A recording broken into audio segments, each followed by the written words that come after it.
On today's Patriot Nation podcast, we are joined by Keagan Stiefel. We are going to talk about our dream scenarios in the draft, in free agency, and possibly via trade. It's a heck of a show, so buckle up and cue the music. Spags, we're back, man. We were both really wrong, I think, about the NFC Championship game and the AFC Championship game. But we're back, and Keegan's with us, and we're moving on, and Brady is playing in his 10th Super Bowl, of course, because why wouldn't he be? Yeah, it's crazy. I think this is I was saying it earlier, Tom Brady going to the Super Bowl this year and Belichick having the amount of cap space he does and all the scrutiny and Brady's 80% of the dynasty, we might look back and say it was a great thing Tom Brady went because it lit a fire under Bell. And he's going to go out and spend and do what he can to make this team relevant again. Maybe it's a blessing in disguise. We'll look back on it. I'm happy for him. I'm happy. Yeah. Keagan, how do you feel? How do you feel about TB12 down I'm there? happy for him. I mean, so he got drafted. I wasn't even a year old yet. So half of my life he's been to a Super Bowl, and my whole life he's been an NFL quarterback. Like I don't know a world without Tom Brady. No, that's and crazy. I don't know a world without Tom Brady being like a legend. Yeah. By the time I was like 6, started watching football, he was a 3-time Super Bowl champion. He was. You lucky I mean, it's bastard. ridiculous, but you lucky bastard. Well, that's I tell people. My daughter's in 4th grade. 4th grade now. Last year was the first year of her life that the Patriots were not playing in the AFC Championship game. I mean, it's just stupid. Like it's just stuff like that. You're just like, come on, like it's insane, you know. And it's really unbelievable, you know. I will say, and you know, Spags, I agree with you, kind of lighting the fire under their ass. Dale and Keefe had me on as a guest. Well, I mean, I called in. We were really a guest, but I mean, you know, whatever. So, anyways, I said on there, I said, you know, because Keefe was going off about how they didn't even get better this year. They weren't even rebuilding this year. And I said, you know, if that's the case, then what your argument is that the biggest mistake they made was bringing in Cam Newton as the quarterback because it didn't allow the guy that they had to develop. Now, maybe he would have developed into nothing. Maybe he would have sucked, right? We don't know that, of course, because we didn't see him play. And so, you know, had he played, you would know whether he did or not. Now, I feel like we're going into this offseason assuming that he sucks, right? Like, that's what we're doing. Even though he didn't play, we're holding out a little bit of hope. We're holding out a little bit of hope. For our pride. Yes, right? like if this podcast doesn't think he sucks, maybe, right? But we're not relying on him to be the starting quarterback this year. but you know, I mean, you could make the argument, and that's kind of what I said. Like, if you feel that way, then Cam was the problem, and not necessarily everything around them. I don't know if I necessarily buy that, but I guess if you're saying that they should have been rebuilding. But like I feel like they got some pieces, and the hard part for me is that everyone is so hyper focused on the quarterback and the wide receivers they can't see everything else, right? They can't see the young defensive guys they got. The offensive line looks unbelievable. They can't see that stuff, and I'm like, that stuff is really good. Like, let's not lose sight of that. That's good. You need all those guys, you know. And we talked about it last week too. Like as bad as that wide receiver room is, it's probably the worst in the league. Like.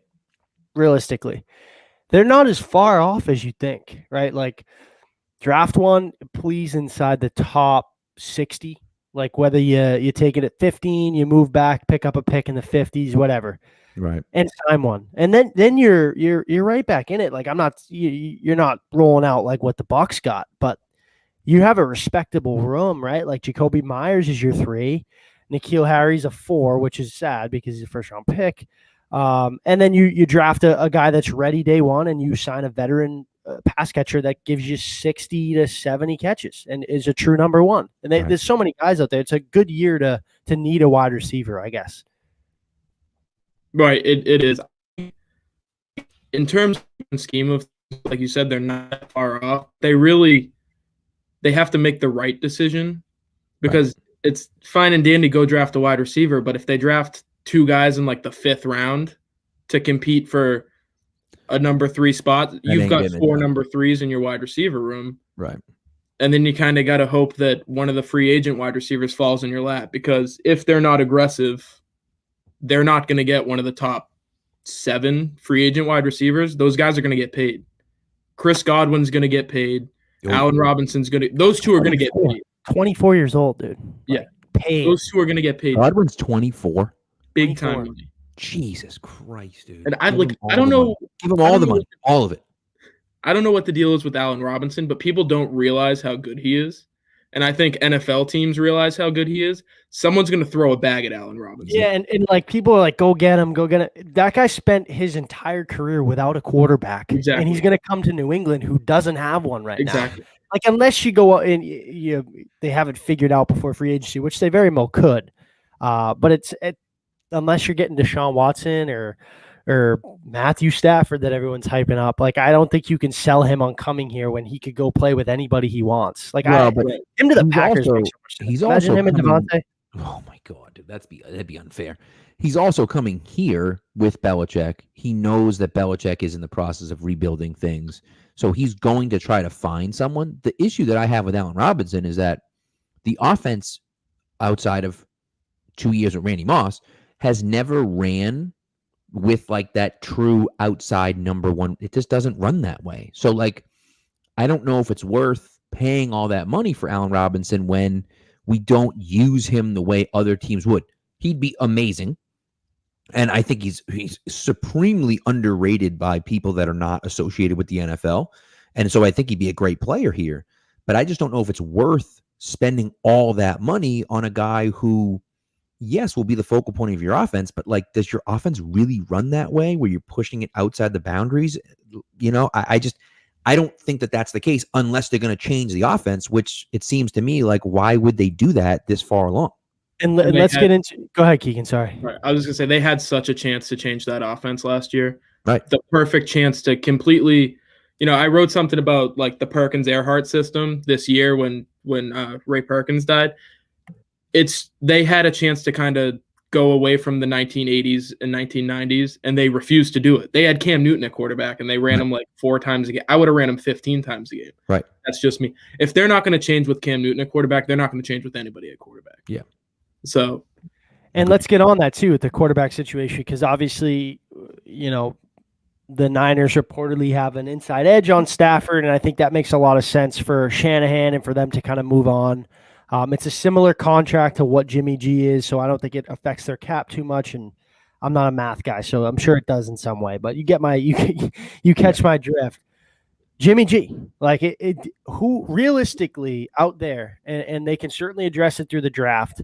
But as much as I like Mac Jones, and he's grown on me over the last few months, I don't think he's ready day one. That's a developmental piece, which fine. If you can get a solid bridge guy in here to be competitive now and push to make the playoffs as a wild card team or push the division even, and you have your guy behind him to develop for a year or two until, whoever's here is done, fine. But I think when you look at the realistic options out there as far as veteran quarterbacks, like he makes the most sense. Like Deshaun Watson's not coming here. Matthew Stafford's not coming here. Like don't miss me with Ryan Fitzpatrick and Cam Newton coming back. Like it just makes too much sense. It does. Like it really, if God forbid something could happen with Stafford, he goes somewhere else and they hang on to Jimmy, then I don't really know which way they go. But like right now, as we're speaking, it makes too much sense for him not to be here. Yeah, if you're looking to win right now, I think he's like the only option, like only viable option. Like, are you really going to go throw a first round pick at the Lions for Matthew Stafford? Please, no. You kind of got to hope that they swing a deal for Stafford, they being the 49ers. They swing a deal for him, and then they're kind of just looking to get rid of that money. And they either release him or give him to you for nothing. And the only other option, I think, for Jimmy, and I've said it, is here in Chicago. Chicago kid, grew up a Bears fan, so obviously there's a connection there. And I think if he goes there, Trubisky's back, right? Did they pick up that option? I don't think they picked it up, no. So next year, they'd have to pick it up this year for his 5th year after whatever. If he goes there, he has to compete for his job. Like and they have Foles there, big money there. I mean, obviously there's ways to move around it, but that's really the only, maybe Indy. I guess there was a report out a few days ago that they talked about trading him when that DeForest Buckner trade to give them that pick to get Javon Kinlaw last year. But I don't know. Like I said, in terms of options for him, assuming that they go out and upgrade the position, that them being the 49ers, like it's slim pickings for him. And you want to come here with familiarity with the system. I think they'd welcome him back with open arms. And what a way to stir the pot. Tom Brady goes to the Super Bowl, and then 2 weeks later you bring back Jimmy G. My sick mind thinks those two hate each other. Like Tom despises Jimmy. How about the fact that excuse me, Bill got a second round pick for Jimmy G, uses Brady up, wins an MVP, wins another Super Bowl with him, lets Brady walk for 1 year, and then brings Jimmy G back for nothing. And then, he brings them back to the promised land or whatever, what a story that would be after Belichick got absolutely murdered for like 4 straight years for making that trade, to then bring him back for nothing. Kind of like what they did with Deion Branch, right? Get a first-round pick for Deion Branch, trade back for him for like a 4th-round pick or something like that. And it's just, that would be pretty poetic. I'd be pretty pumped about that. And two, like, everyone, he's a Band-Aid. The torn, like, I'm sorry, like, quarterbacks in today's game, like, if you don't tear your ACL at some point in your career, like, you're the dime of the dozen. Like that, it happens now. It's just the type of injury. You're not trying. And then obviously this year with the ankle and the shoulder, like I think New England does such a good job, primarily because of the way they develop their offensive linemen and how much they value offensive line play. Like the system here, you don't get hit much. You really don't. Like if you want to be a quarterback and not get hurt, like this is the spot for you. They just scheme it up perfectly where you're not hit and it's very limited shots. You're not really hanging in there too much. So the whole durability thing, like, yeah, I understand it, but I think it's blown away a little bit too much. I agree. By the way, the other guy that I have on my list, my short list for guys that I'm focused on wide quarterback wise is I just want to check it. No one's close to me. Marcus Mariota. Don't kill me, okay? Please, right? Don't attack me. But Marcus Mariota, cheap money, 1-year deal. He's a backup right now in Vegas. So, like, they'll give him up for something because Carr is the guy. Carr seemed to take a little bit of a step forward last year. So, they don't need the insurance policy. And if you say, hey, we'll send you a 4th-round pick for Marcus Mariota, if you're the Raiders, why wouldn't you do that, right? Were you going to hold on to this guy for 1 more year for what? Like in case Carr gets hurt? Like that's stupid. You know what I mean? It just doesn't make any sense. So if you're willing to give up a 4th, maybe even, I don't know about a 5th, maybe even a 5th, who knows, right? Hey, we'll send you, a 4th or 5th round pick for Marcus Mariota and see what happens. He looked good when he played last year. I know our guy Phil Perry was really high on him last offseason, wanted him to come here. Patriots just didn't have the money, right? He got a huge contract. Well, not huge, but a decently big contract out there. I think his cap hits like almost $11 million next year. So it's not much, comparably speaking. And then he's a 1-year guy. So then you focus on the draft, or you say, hey, look, it's a 1-year prove-it deal. And if you come out and you play well, then hey, what the hell, right? Maybe on with those. We've talked about this for a year, dude. A year we've talked about it. But on Mariota, like, yeah, it's a good guy to bring up. I think that could be a guy kind of lying in the weeds that you never know. Right. Yeah. Exactly. I think it's kind of like the same situation as last year, like you said, but this time you better go draft a quarterback. We're not doing Mariota with Stidham. No. Oh, maybe Stidham can come in and win a couple. He's not going to. I'm sorry. No. He's gonna. Jarrett Stidham's gonna chase Daniel his way to like $80 million over 11 years, and he's gonna be a great backup. Ain't nothing wrong with that. Probably going to win a Super Bowl behind like Justin Herbert or something. But it's not. I'm sorry, it's not happening. Hey man, I'll be rooting for him the whole way. I mean, he's QB1 right now, so he is. That's exactly right. Yeah, but he was till July 27th last year, and then he was QB3, and he was hurt. He was hurt, Keagan. All right, he was hurt. Yeah. He was hurt, but they started Brian Hoyer over him. He was hurt. Let Brian Hoyer completely throw that game. I'm convinced they threw it on purpose. I don't know how. Maybe they did. How many times? Explain how the hell Brian Hoyer could have possibly started that game if they weren't throwing it. I mean, like, really, it's just ridiculous, right? Stidham came in and threw like 2 touchdowns in a minute and a half. He threw that long pick, but it was garbage time. Yeah, right. Come on. We defended that. Trust me, you know exactly what we're talking about. Yep. So, anyways, so let's move on. Let's move on to the draft here. Patriots are sitting at 15. I think, in my opinion, and we're on the fence. It's funny. It's fun because me and Spags have a difference of opinion on two quarterbacks in the draft. He's higher on Mac Jones than I am. I'm higher on Trey Lance than he is. And so I think that there are four potentially franchise-altering quarterbacks. Definitely three, for sure. You want to throw Lance in there, you can. You want to throw Mac Jones in there, theoretically you could. I don't know if he's necessarily a franchise-altering quarterback, but I think he's a decent quarterback. One that I wouldn't take at 15. Lance I'd consider at 15, but you better have someone that can start at least this year, if not this year and next year if you're drafting Lance anywhere. And so, so we'll see. But at 15, what's your dream, Spags? I'll start with you. What's your dream scenario at 15? And then, if that's not there, what's the next step for you? My dream scenario would be Jalen Waddle or Kyle Pitts, just because I think the upside there at two spots where you need playmakers. And most likely those two will probably be there, right? When you think about it, three quarterbacks, maybe four. I think Mac Jones is my hot take, maybe even not even hot anymore. I think he's a top 10 pick.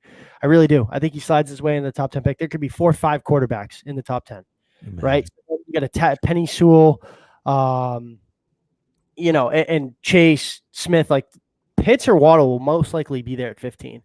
But I think if you're there, they don't have their guy necessarily. I'd love a trade back, right? Like a team like Indy or Washington that's a little behind you that also needs a quarterback. If they're higher on Trey, I want nothing to do with Trey Lance. I don't care if it's at 15. No way. Played 16 games in his career. His game log looks like Cam Newton's, and he's not ready at all. But a team like that may like Lance that the Patriots don't, they trade up. You grab 22 or wherever Washington picks at 19 or something like that.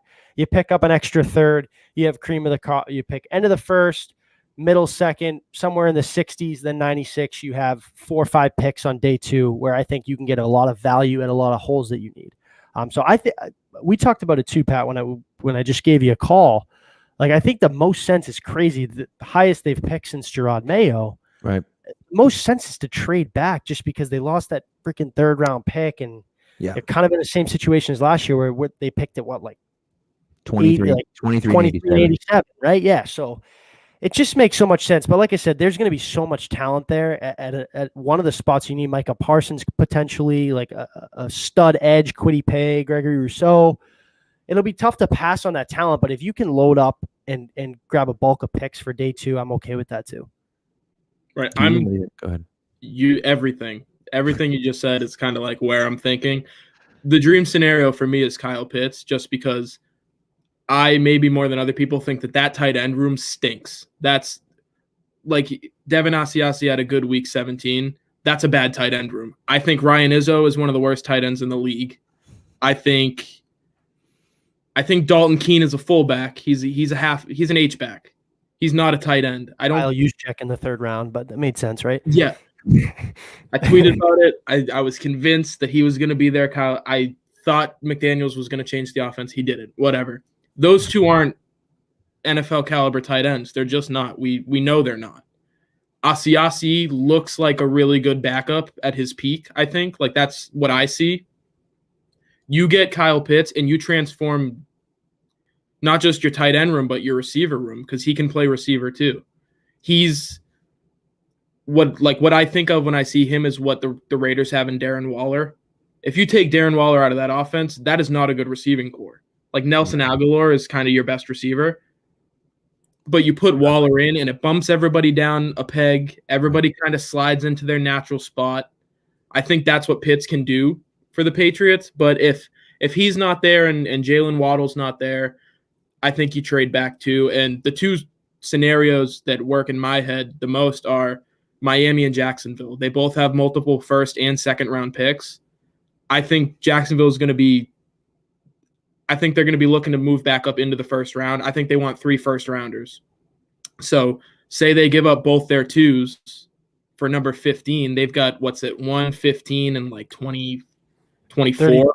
30, yeah. Yeah, they have their 33 would be. So it's basically Exactly. the So first you round. get right out of the first round, where kind of no one wants to be because everybody wants that fifth-year option. But I don't think the Patriots have any problem trading out of the first round. They've done it like 8 times. Yep. So trade out of the first round. You're in that second round spot where you can grab a receiver, that second tier, like Amon-Ra St. Brown, Terrace Marshall, Rashad Bateman, maybe. Kadarius Toney, maybe. Kadarius Toney, maybe. Like if you pray to God that he slips, he like pulls a calf or something, and He won't, a little bit. Yeah, it'd be nice, wouldn't it? Runs a 4.5. Yeah, exactly. Just hope he forgets how to run. You grab one of those guys, and then with another second, if you're able to get 2 out of it, you can upgrade that defensive tackle spot. They need a good defensive tackle, and there's so many in this draft, and there's so many that do so many different things that are probably going to be there. You can kind of like have your pick of what you want. You've got Barmore, who's kind of like that 2-gap guy, Aleem McNeil, who's like a gap shooter, crazy big gap shooter. Tyler Shelvin is another 2-gap guy, and then Davion Nixon, who is, it's probably crazy to say, but he might be the best athlete in the draft. He runs like a 4.5 40. He's like 310 pounds. Insane. He had a 70-yard pick six this past year. There's a play that I'll highlight in one of my upcoming threads on Twitter, but he drops into coverage and then peels off and sacks the quarterback. It's the craziest thing I've ever seen in my life, and he's like 300 pounds. Oh my Lord. So enough getting into all that, but I think that's what you want. You want to trade back, grab a receiver, grab somebody who can change the front 7 on the defense, and then kind of in the rest of the draft, just shoot your shot at a bunch of talented guys and see what happens. Yeah. Well, I think for me, there's 2 defensive guys and 1 offensive guy, and that's Micah Parsons is number 1 on my list. If he's there at 15, that's an automatic sprint to the podium. Draft Micah Parsons because they're looking for athleticism at the linebacker position. Like, hello, that's what they need. He's the guy that provides that. He'd be fantastic. I think Kwity Paye is another option, another edge rusher. They need more guys like that. He's explosive. The best edge in the draft, I don't think it's really that close, to be honest with you. And so, Kwity Paye there. And then the wide receiver for me is Jalen Waddle. If Jalen Waddle's there at 15, I think that's an automatic no-brainer.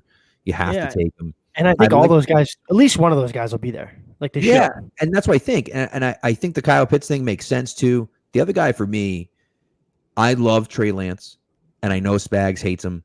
And I know for a fact there's a 0% chance that Bill Belichick is going to draft him. There's 0% chance. There's nothing's a short. Matter of fact, I think it's significantly more likely that he would take Mac Jones at 15 than he would take Trey Lance. 100%. And that's what I was telling you earlier. I want to dig it up. I want to tweet it because I think it's, it relates to them.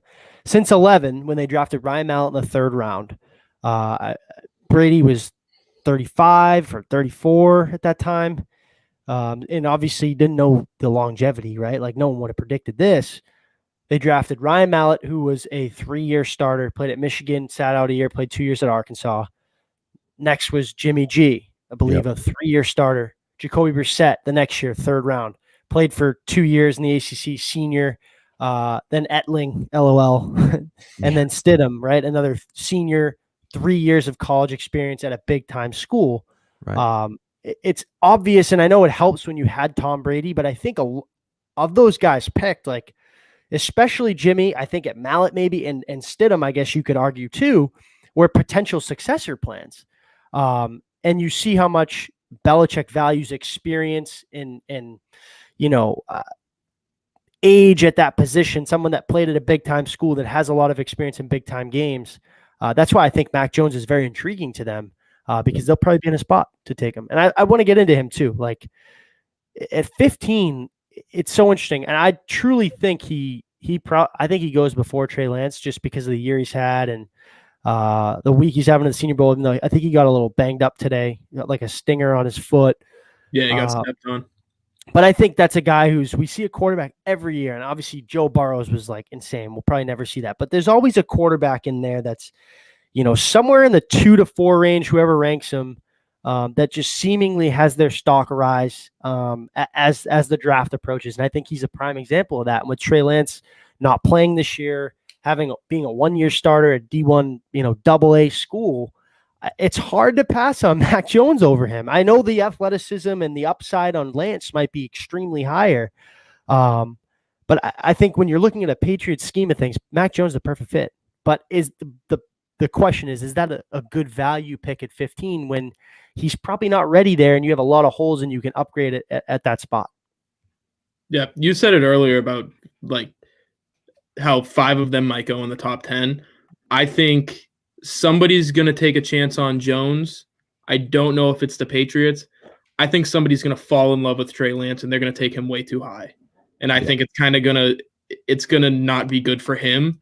He did like so much for that North Dakota State offense. And if you know anything about their system, they're the powerhouse of 1AA or whatever, FCS, BS, whatever. He was practically the offensive coordinator in that system. That the quarterback is the offensive coordinator. I think they give him one play and they go out and run 5, and then they come back and get one play and go run 5. It's crazy. I think somebody's going to fall in love with him. I think the Panthers are going to fall in love with him, particularly because what'd you say? They 8. Yeah. It's a good spot for him to like learn behind Teddy Bridgewater because Teddy Bridgewater's a bridge quarterback. He's not a starter. Well, but see, I think that works though, because a guy like him, it doesn't really matter where he gets taken. It's just the fact that you can't take him and then throw him on the field. You just can't do that. And so if some team looks at this kid and says, "Oh my God, he's a stud. Let's throw him on the field right away." That's a mistake. That's where you're going to be like, you're going to blow this guy's career. But if you can let him sit and learn, I think there's a chance that he can and look, that's what you're buying, right? He's a lottery ticket.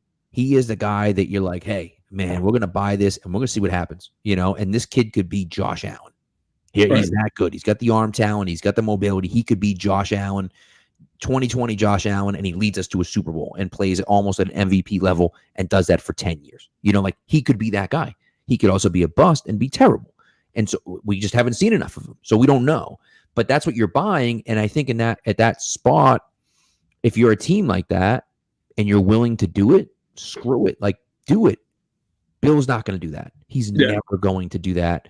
That's just not who he is. And part of me would love to see him do it, but I know that he wouldn't because he wants the sure thing. And that's why Mac Jones makes more sense, because Mac Jones is safe. He's not like, what you're getting from him. And like when you hear the analysis, right? He doesn't wow you with anything. He just does everything well. And I'm like, well, that's like the prototypical Patriots guy. Not flashy, not like that's exactly the type wins pre-snap. Like it's right. Just, yeah. That's what you just had for 20 years. Yeah. Right. Legit. Yeah. And that's, the only thing for me is that I just don't know how well those quarterbacks fare anymore. Like I know, and we talked about this earlier on Twitter, like he's good in the pocket, but Brady's Brady. He's the best in the pocket of all time. You know what I mean? Like, can he develop into someone that's close to that good in the pocket? If he can, then you don't necessarily need the mobility, but like, it's pretty nice to have that mobility. And the NFL is changing where all those elite guys all have both. They have the mobility and they have the arm strength and they have the accuracy. That's what you need to be an elite quarterback in the NFL. He's missing one huge chunk of that. And that's why, to me, at 15 doesn't make sense. Now, if you're telling me at 46, he's still there, sure, I'll take him at 46, but he's definitely not going to be there at 46. So to me, it's not worth it.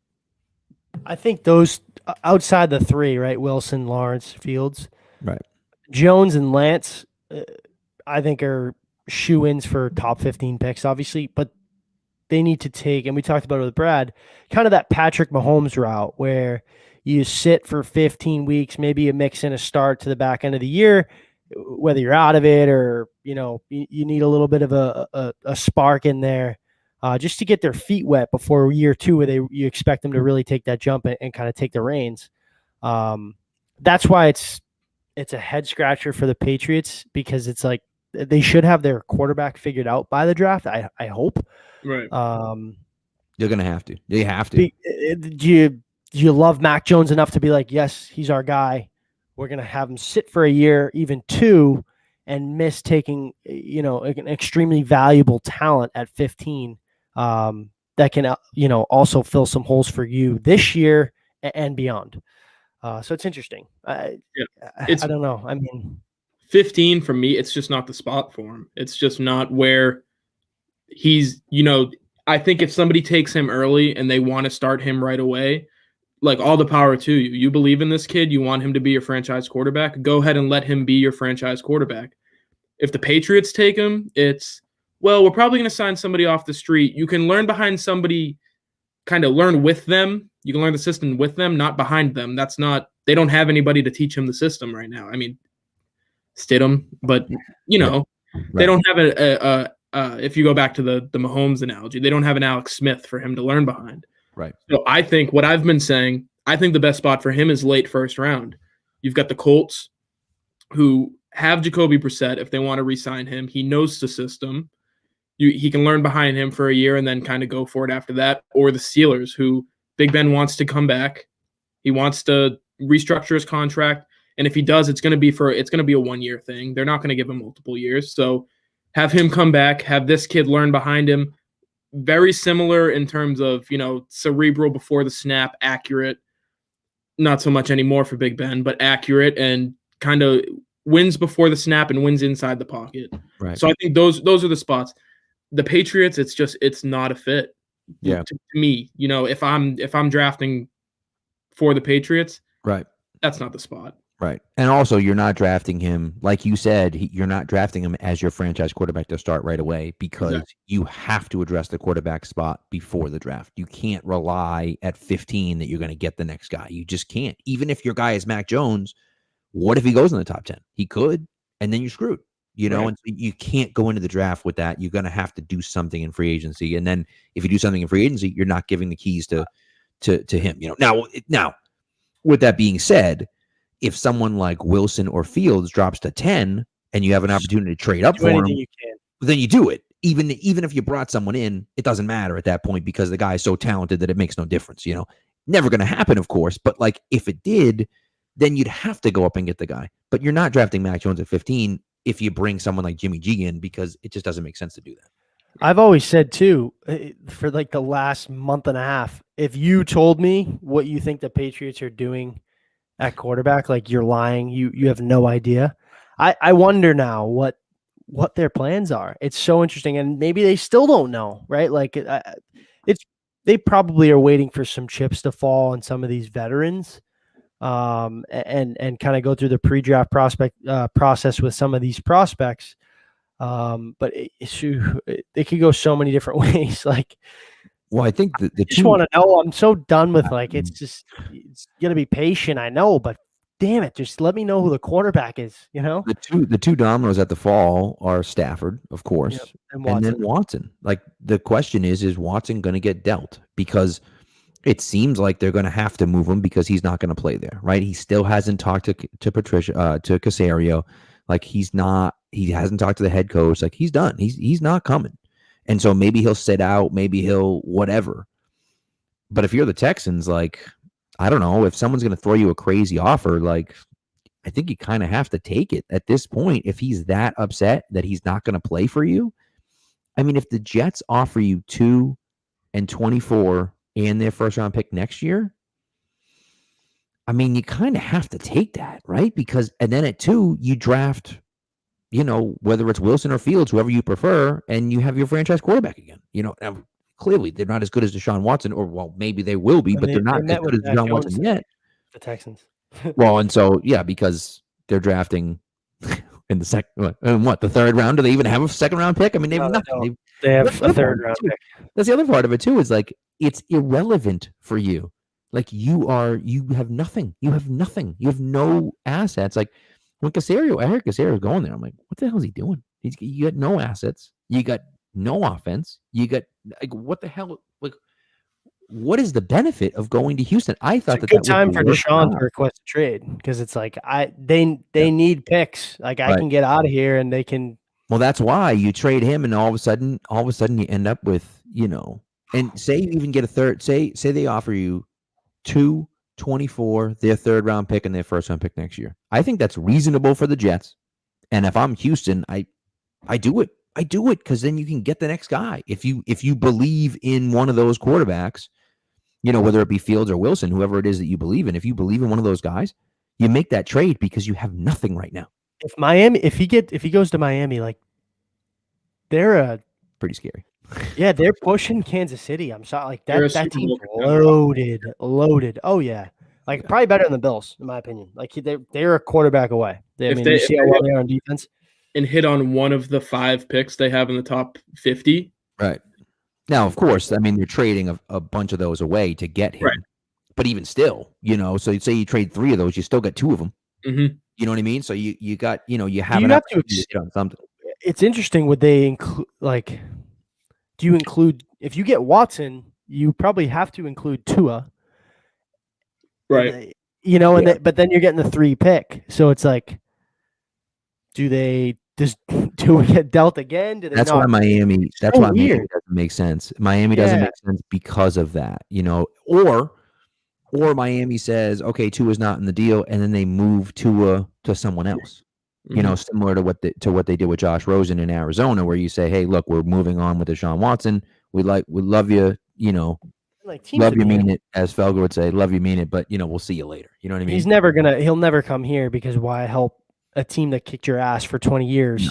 No help them at their biggest need, right? But like Indy, Pittsburgh, I mean, like whatever teams get Denver, that deal is making out. You're getting Tua for what? What would you have to throw in? A third? It'd have to be a second or a third. I mean, that's what Rosen got traded for a third. Move him at that point, though. Rosen was dead. He was. I mean, they knew that he sucked. Tua at least looked pretty good. I mean, I don't know how good he looked, but he looked okay for some of the year. So you'd have to give up something, but you're sure as hell not giving up a first round pick. So it's like you're still making out. You trade a second round pick for Tua, like you're making out on the deal. Guy that went top 5. Imagine if Houston, like at one point, Houston had the one, like what, through like 9 weeks, weren't they like set to pick one? Like imagine Miami in that slot. Like it's sickening. I mean, it's just sickening when you look at how they gave up that much for Laramie Tunsil, and they traded away to freaking DeAndre Hopkins for nothing. Like I don't understand how talk about a poorly run franchise. And that's why I said at the end of the year, I said, that's the worst job in football. I'd take the Jets over them because at least the Jets have draft picks. Like it's a no brainer. I'm not going to freaking Houston. It's stupid, and I know they're, you can argue about whether the Colts and the Titans are for real, but like they have a decent division that they're playing in. And they have nothing. And so it's like, you got the quarterback, but what the hell good does it do? Will Fuller's a free agent, so he may not be back. And then it's like you got nothing else there. It's just what a complete and utter disaster that team is. And it all falls on the shoulders of Bill O'Brien for moving on from guys when he shouldn't have and trading for guys. It's just like, I mean, they traded for a left tackle. They gave up everything for left tackle, and they still couldn't protect the quarterback. It's just like, come on, dude. It's crazy. But anyways, so that's our Texans bashing. We can end with our Texans bashing there, but or end our Texans bashing, I should say. I just think, free agency. I want to talk about the wide receiver, the free agent wide receivers, right? We talked a little bit about Allen Robinson. Who's your guy, Keagan? Do you have a guy that you're like, that's the guy that I want? It would be Allen Robinson if I was dreaming, if I thought who's the guy who I would want in the offense. I think it would be Allen Robinson, but I just don't think that happens. But other than that, I mean, I think it's kind of got to be Corey Davis. I think they're looking for a physical outside guy.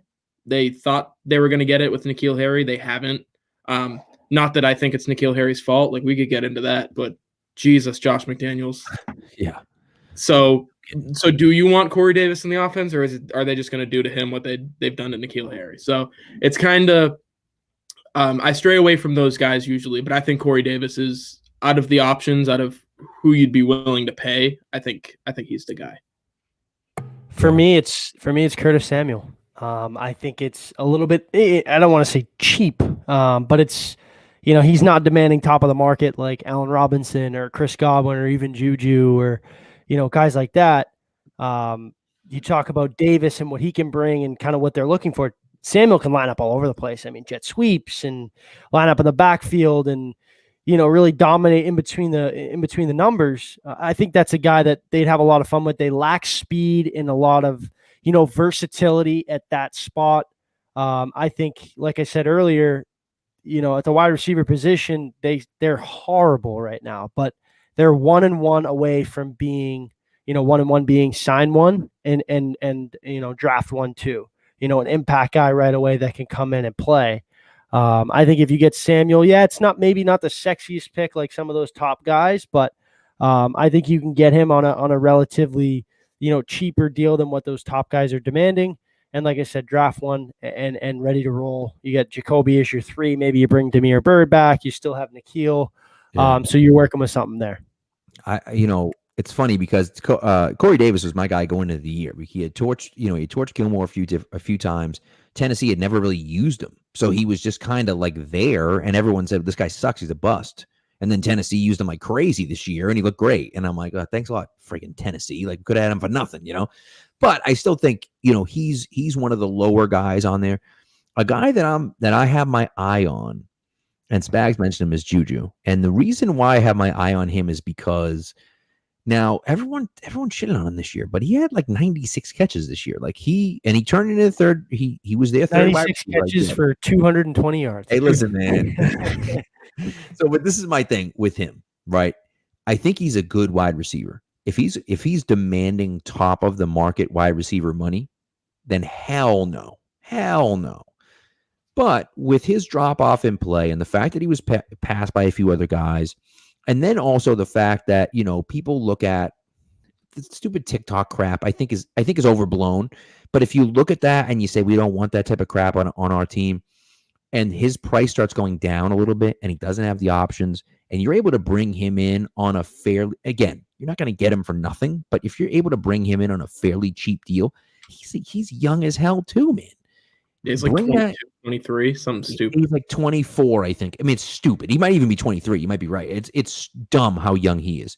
And so I look at that and I say, okay, yeah, bring him in. Maybe he's not the number one guy, but so what? If I can get him on a cheaper deal, absolutely I'll take that. And he's willing to play outside, and he's willing to play in the slot, and he's willing to kind of do everything. And so I like him a lot. Again, I'm not giving him a huge contract. I'm not saying he's the number one receiver on the board, as far as free agency is concerned, but I feel like value is what the Patriots are always going for. They're always going for, give me a guy that I can get for cheaper than he's worth. And Juju, I think, is a great example of that type of guy this offseason that they can get for cheaper than he's actually worth. We'll see if it pans out that way. But if that's the case, that's a guy I have my eye on coming here. Yeah, the only thing with Juju for me, sorry to cut you off, Spags. No, you're good. With him, you can get Juju Smith-Schuster in the middle of the second round and Brown. Yep. Right. That's Juju Not Smith. even in particular, but you could find someone literally his age right now. Yeah. So you could, in that second round, I mean, there's going to be like 8 or 9 guys who fit that exact role of like underneath guy. They'll do the dirty work. They can get vertical up the field, stuff like that. You know, as a player, I think you can find Juju Smith-Schuster, the player, easily in this draft. So that would be my only hesitation in signing a guy. And Davis, don't you think that? I know they got AJ Brown's like top 5 wide receiver. I just can't see. I know they didn't pick up that 5th-year option at the beginning of the year. Obviously, why he's a free agent, but I just think they do everything in their power to keep him around. Like they got to pay AJ, after next year. So, I mean, obviously they got to, watch the cap there. But I don't know. I mean, they're losing. We didn't even talk about the tight ends, but Jonnu Smith. Like I'd want him almost a little bit more than Corey Davis, and that's no disrespect to him. It's just like the upside there. Is huge, and I think it helps the development of those younger tight ends that you drafted. But love the Jonnu Smith, by the way. Gerald Everett is number 1 for me. I would love Gerald Everett here. I mean, I think they need to sign one. You can't go into year 2 with Asiasi and Keene and then another rookie. Like you can't just get a veteran guy who can contribute be at least a threat. Like, you don't even like come in and catch 25 balls, 30 balls. Like, I don't care. Right. And just take a little bit of the load off these younger guys and maybe, help their development. Like I said, Gerald Everett would be perfect. I think Jonnu Smith gets good money, maybe shocks a little people just because it's not a deep class. Like Hunter Henry is going to be massively overpaid strictly because he just demands the top of the market. Like there's no one below him. His name alone, the guy can't say help. I mean, he's a great player. Like when he's healthy on the field, I love him. I love his game, but like you said, he's not on the field. That's why I think Jonnu Smith is kind of that start of that tier 2 or that 1A tight end that he might get a pretty big price tag. So like a guy like Gerald Everett, I mean, you saw what he can do in that Rams. I mean, the year they went to last year, the year went to Super Bowl, he dominated. I mean, a receiving threat, put it that way, a receiving threat at tight end. It's a good player. It's a good player. So we'll see. There's a lot of options. I think the biggest thing for them, look, they got $60 million in cap space right now, as far as we know. Now, maybe the cap goes up a little bit. They end up a little bit more. But $60 million in cap space right now. The issue with them is that they have a ton of guys they got to pay, right? They got a ton of guys they got to pay. They got to pay J.C. Jackson. They have to figure out what they're going to do with Stephon Gilmore. He's making $7 million next year. That's obviously not going to happen. So the question with Gilmore with me, and I'll ask you about this, Keagan, too, and Spags, we talked about this already, but we can talk about it again, is what is that extension going to look like? Will he be willing to take a 2-year extension? I don't think so. But if he is, I'd happily do that with Stephon Gilmore. If he's going to want a 4-year extension, meaning 4 years after this year, then I'm trading him. That's my opinion. And so we'll see what happens there. But I think that you have to figure out what you're going to do with Gilmore. I think Adam Butler, you cannot let Adam Butler walk. He has to come back here. I look at, Akeem Hicks, they let him walk and he was dominant. It'd be a mistake to let Adam Butler walk. You have Lawrence Guy too. I'd like to see him back, but we'll see what happens. I think money's going to dictate that one. And then David Andrews is the biggest one to me. Offensively, you get Andrews, Tooney, and James White. Those 3 guys. Tooney, I assume, is going to be gone because Onwenu is here now. You didn't expect that, obviously, which is why you franchised him in the first place. But now you got Onwenu, who isn't as good as Joe Tooney, but is pretty damn good for nothing. You can't justify paying $15 million a year or more to Tooney. Andrews has to be back. Patriot for life. Can't let him go. James White might be a Shane Vereen type player where he's going to get big money from somewhere else and you just can't match it. And it's going to suck to let him walk. But I think you kind of have to do it. You don't really have much of a choice if he gets a big contract from someone. You talk about Gilmore, and we talked earlier about trying to find a way to kind of fill that gap between 2 and 3. Right.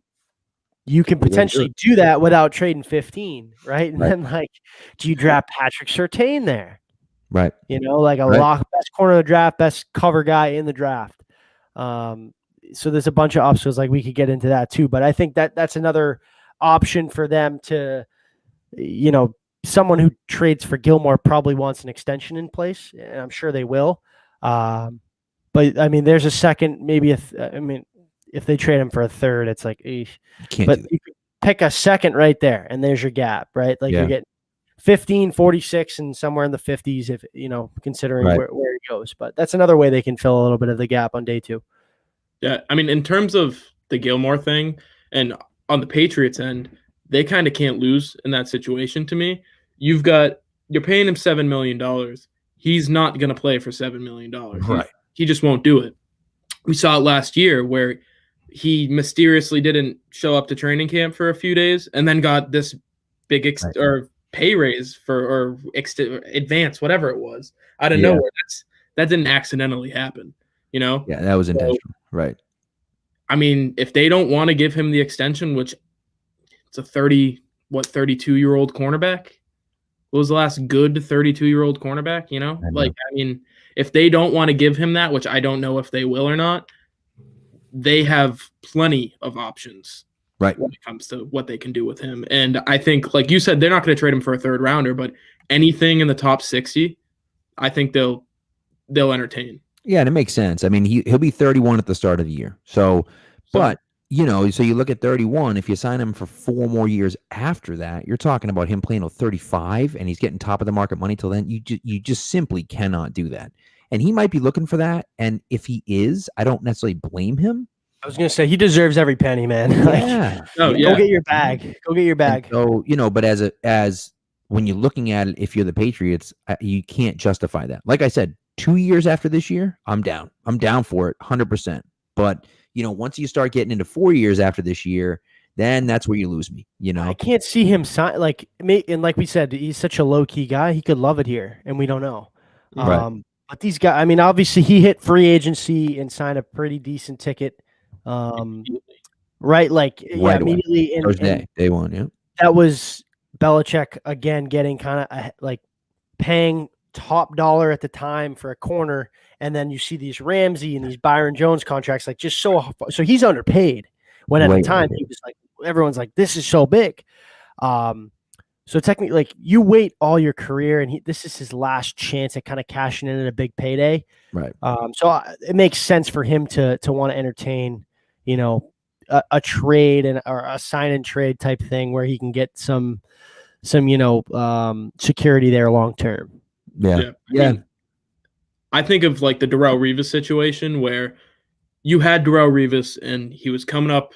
You signed him to a 1-year contract, 31 or 32, I believe he was at the time. I think so, yeah. He signed, was it a 2-year contract with the Jets, and fell off a cliff. Yep. Like, they always had guys under him grooming. Like, look at Butler, and then Jason exactly. Jackson now. Talib. They had at the time, Brandon Browner was a really good cornerback, and they had him on the other side. They let both of them go. Then they had Logan Ryan and Malcolm Butler kind of waiting in the wings. So I think, like you said, 2 years, go ahead, sign him to a 2-year contract and kind of give him the money that he deserves, let him play it out, and then see what happens after that. Right. I don't know if he'll accept that. I don't know if he'll take 2 years, because this is his last chance. Correct. No one in the world is going to pay a 34-year-old, let alone a 32-year-old. So you kind of got to hope that he'll stick with you, but I don't know. He's probably – some dumb team is going to give him a 4 or 5 year contract. So. And that's it. That's it 100%. And if you're the Patriots and you look at it and say, hey, look, we can't sign this guy. What do you want us to do? And, you call up, whoever, the Steelers or whomever it is, and you say, hey, look, we got Gilmore, throw us your second-round pick, and we'll make it happen, and then you can sign him to whatever you want. And then they say, okay, let's do it. And then they lock him up for 4 years. And he's probably dominant for at least 2 or 3 of those years, Yeah. But is he dominant for all 5? I can't imagine. I mean, worst case scenario, you sell him as a rental for a second-round pick. Right. For a team that's competing, that needs help, they'll be more than happy to. Here's a second-round pick for a top 5 corner in the league, $7 million. Like, right. I'd give up. I'd give up a second for that. And that's like, we'll do all these trades. It's like, well, besides him, they don't have an asset on the team that anyone's willing to entertain, and that one really good asset has a contract that he's not going to play for, so you have to pay him too. So have fun trading for all these crazy people in your fantasy world. And that's why where it's like, Deshaun Watson, and it's like, well, listen, I mean, if he was signed in a normal contract and had like 2 years left on his deal, I'd say, 15 Gilmore and another first probably gets it done because he's that good. But and maybe not even, because they're like rebuilding and they don't really necessarily need a number 1 corner right now because they're not going to be like competing for a championship. But even still, the guy's a monster. But it's like, yeah, you're going to have to pay him. And then it's like, well, what does he want? So that's where it looks like to me, where it's like, he doesn't have the value. Like you said, second round pick, I could see that happening. Third round pick, I'd almost want to hold on to him from the Patriots, but second round pick, I'd make it happen. I'd do it. I think it makes a lot of sense to do that. So anyways, this has been quite a lot of fun, Keagan. Listen, I know. We're going. A nice timer here. I think we'll start using this more. I like it. We had a few viewers on here, which was kind of cool. We didn't really say anything about us going live, but we're like, we'll do it on StreamYard and we won't go live. And then I'm like, how do we record it without going live? And I was like, I guess we're going live. So, like me with technology, I have no idea what I'm doing. Yeah, right.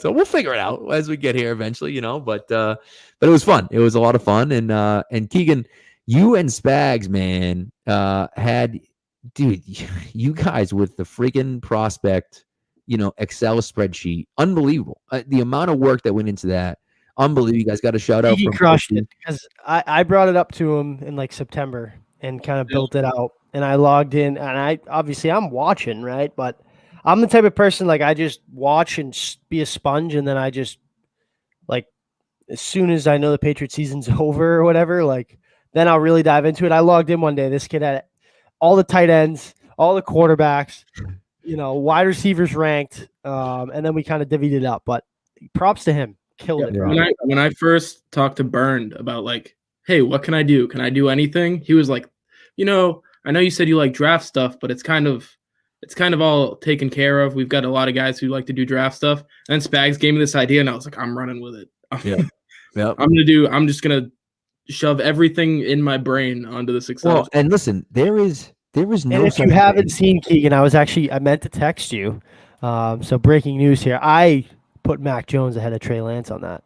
I was like, I should probably let him know because I don't want him to think like I'm taking charge over here. But I love him. And it was after you tweeted, I think I'm falling in love with Mac Jones. So I was like, all right, he's completely on board with this. I'm not going to ruffle any feathers. No, watching him at the Senior Bowl, I was like, man, this guy's awesome. I love this guy. Like, how many quarterbacks are there? Is it just 3? There's 6. So there's Jones, Kellen Mond, Sam Ellinger. Oh, that's right. Okay. Jamie Newman. Yep. Ian. Oh yeah. And then I don't want to say a bum because that's not nice, but some guy. I don't know who it is, so it can't be someone that no one can draft. Let me go to my trusty Excel sheet. I'll tell you exactly who it is. Is it Brady White, the Memphis kid? Felipe Franks, and what? I'll say it. That guy stinks. He is a bad quarterback. Kyle Trask did his job when he got hurt, and he was actually a 12th round pick by the Sox. Got drafted by the Red Sox. Yep. Really? He should have picked baseball because man, if you heard Todd McShay talk about him today, you'd think I was out there throwing the football. It was rough. McShay's been rough. I haven't really. Yeah, I've been working, but I'll throw it on in the background. He's been rough, I guess. I mean, as we sit now with the spreadsheet, there's 118 profiles, and there's 22 more coming in the next couple of days. I threw like 30 in the past few days that I've been working on forever. And Dwayne Eskridge was like a guy who I had no idea who he was. And then I watched him. I was like, this guy's awesome. Todd McShay said he was a first-round pick today, which is the craziest thing I've ever heard in my life. That's the Western Michigan kid, right? Yeah. Yeah. He on film, he looks like Tyreek Hill. He's not Tyreek Hill, obviously. Right. But the size and the speed and like that weird thing that he does where he works across the field, but he gains like 80 yards. Kind of just like running straight, but fading. That's Dwayne Eskridge does the same thing. Oh God! Hey, you never know. Maybe the fucking Chiefs will probably draft him in the third round. You know what I mean? A couple weeks ago, I said the Chiefs. Every time I watch them, it reminds me that you just need to draft the fastest person available, and you're good. I mean, if you draft a really fast guy and you get someone that can get him the ball, it's not that hard. Like Nico Hardman's not a good wide receiver, but he's fast. So. Yes. Give him the ball and let him run. Scotty Miller's faster than both of them. Yeah. I mean, well, the thing for me, and this is like Tyler Johnson, we were back and forth on this. Like Tyler Johnson is fine. He's fine. I loved him. He was my first thread I ever did. Yeah, was Tyler Johnson. I loved him, and he went 2 picks after Justin Rohrwasser, who will never make an NFL roster. But like the thing about him is that if you drafted him in here, he would have stunk this year. Because like you're asking him to do too much. He's in Tampa, and you got 5 other guys that they're going to throw to over him, and he just goes in and catches a ball every now and again. Like it's not. Brady's gone to him the last 2 weeks with the game online. He made that nasty like Malcolm Mitchell like sideline catch. You're right. You're right. You're right. Trust, man. You're right. I agree with you. But I'm not arguing with you on that. I'm just saying like he's the open guy in that situation because he's getting the 4th corner in that situation. You know what I mean? Like he's not getting locked up by the number 1 guy. That's the whole point. Like he's getting like the safety is covering him. You know what I mean? Like he's having the worst game of his life. They throw him on Tyler Johnson, and then that's what happens. Right. He holds him, and then the game's over. What an absolute disaster that guy was, dude. Talk about like just the Packers. Listen, I went 0-4 last week. I was on a heater. I went 8-0. 8-0 in the divisional round, murdered it. And I picked in the championship round, and I said, I'm probably going to go 0-4 this week. I'm picking against Mahomes and Brady. I'm an idiot, but this is what I want to happen. And so I should have said, what I want to happen isn't going to happen. It's that type of year. It's 20. I know it's 2021, but it's still 2020. What I want to happen is not going to happen. Don't be an idiot and pick Brady and Mahomes. And I didn't, and I went 0-4. It was the first quarter of the Green Bay game. And I said, uh-oh. I severely underestimated how bad the Packers are in big moments. And it was just like, well, that was it. It was just, I don't know what happened. Watching them in the divisional round, I was like, oh, they're going to kill the Bucs. Like this offense, this red zone offense, and then they get in the red zone and crap themselves. All like right. Rant. One rant here. I got to do it. Okay. People killed me for it all over Twitter. I don't disagree with what they did at the goal line. I think it was the right decision to kick the field goal because, and here's the reason why. You have Tom Brady on the other side, man. You have to stop Brady no matter what. You have to stop him no matter what. Even if you score and tie the game, you still have to stop him. Right. And so you lose. Aiden Mickens does that thing where he avoids running the 2 seconds off. Remember? I don't know what the hell that. I mean, first of all, you poached it. First of all, why the hell aren't you trying to kick it out of the end zone? And then you kick it short, he catches it, and then dives. What the hell is both teams screwed that one up? I don't understand. Clearly, he was told to do that, but I'm sure they said like run to the 2-minute warning, and then dive so you don't fumble. I would imagine is what they said, but like why? I don't know. What an absolute cluster. But anyways, my point is that analytics Twitter went nuts. You have to go for it. You have to go for it. To me, you're down 8. Even if you score a touchdown, which you got like a 35% chance to score a touchdown, even if you score a touchdown, now you still have to pick up the 2-point conversion, which they were unable to do earlier in the game, which I guess then statistically, because of consecutive probability, you're statistically have a better chance to get it the second time because you didn't get the first time. But like whatever, you know what I mean? It's like you flip a coin, you get heads, you're statistically more likely to get tails the second time, even though it's a 50-50. But either way, I still thought like, to me, it made sense. Yes, you're still down by a touchdown, but now a touchdown wins the game instead of having a touchdown and a 2-point conversion tie the game. So to me, that's why I thought it's basically a sure thing to kick the field goal. And if you don't stop the Bucs, you lose the game. Like either way, if you don't stop them, you lose the game. So that's why I thought like maybe it's not 100% the right decision, but like I thought like they were getting killed for doing that. And I'm like, well, I mean, maybe you could disagree with it, but it's not like it was the dumbest idea ever. And by the way, 99% of people are reactionary. If they kick that field goal, Brady goes 3 and out, and they drive down the field, and Rodgers scores a touchdown. Everyone's like, "Oh my God, what a decision to kick the field goal!" And blah, blah, blah, like whole thing. You know what I mean? Like, but that's not what happened. So it was stupid. It's just like it drives me nuts. That stuff drives me nuts. Anyways, I don't know if you guys have a take on that, but I was furious after the game because people were like, "They're so stupid." I'm like, that was the right decision. I don't know. I just personally, I think Aaron Rodgers should have just run 6 yards and scored. Yeah, but that's yep. Oh God, what a freaking joker! What a joke artist, dude. Screw that guy, man. Oh God. So I was watching with my grandmother, and we watch all the football games together. She's the best. She doesn't know a lot of people other than like the Patriots players, and she was like, every time I watch this guy, always talking about how great he is, and he's always losing, talking about Rodgers because that's amazing. He really is. He's like talking, my down year, everybody else's career seasons, and it's like just shut up and play football, dude. Nobody cares. Nobody cares how good you are in the regular season. They don't. Sorry, they don't. Win a freaking Super Bowl. Listen, Tom Brady's got as many NFC championships as Aaron Rodgers does. He's played in the NFC for 1 year. So like, suck it. Oh God, idiot. Anyways, all right. We're officially done. Now that I went on my little rant, Keagan, where can they find you, my friend? I am on Twitter at Keagan Stiefel. It's KeaganStiefel. I know it's hard. I gotta figure that out. But whatever, dude. We're growing. Last time I was on, I had like 120 followers. I'm up to 8 something now. So we're at you go. Look at you. Good little ratio too. Huh? Good little ratio too. I'll give you props. I love my ratio. I'm I feel bad because people follow me and I'm like, oh, I want to follow you back, but I can't. No, I'm just kidding. I gotta get Ariana to give me a shout out and I'll be good. That's there you it, go. dude. There's a million right there. Bro, There's a 2 million. weeks in a row, by the way. 2 weeks in a row, right? Last year we had Brad on. He gets followed by Diddy. Keegan's followed by Ariana. We got to get followed by someone famous, dude. What the hell, man? Someone famous is going to follow me. I want someone over 1 million to follow me, dude. That's all I want. I don't need My best is 25 Tony million Maz. like Ariana. Just Tony 1 Maz. million. Tony, man. Probably. Shut up with these stupid Tony. Maz Maz. is your best No, follow. I know. My best follow. Tony, if you're listening, you suck, Yeah. okay? 20,000. What? You got like 20,000, don't you? Or 10? Nine. Close to 10. 9,000. Look at this guy. Look at this Gotta guy. get out. I passed 2,000 last week, which I was There pretty you go. excited about. I was pumped about that. 1K, road to 3K, road to 10K. We'll get That's Keegan right. over 1.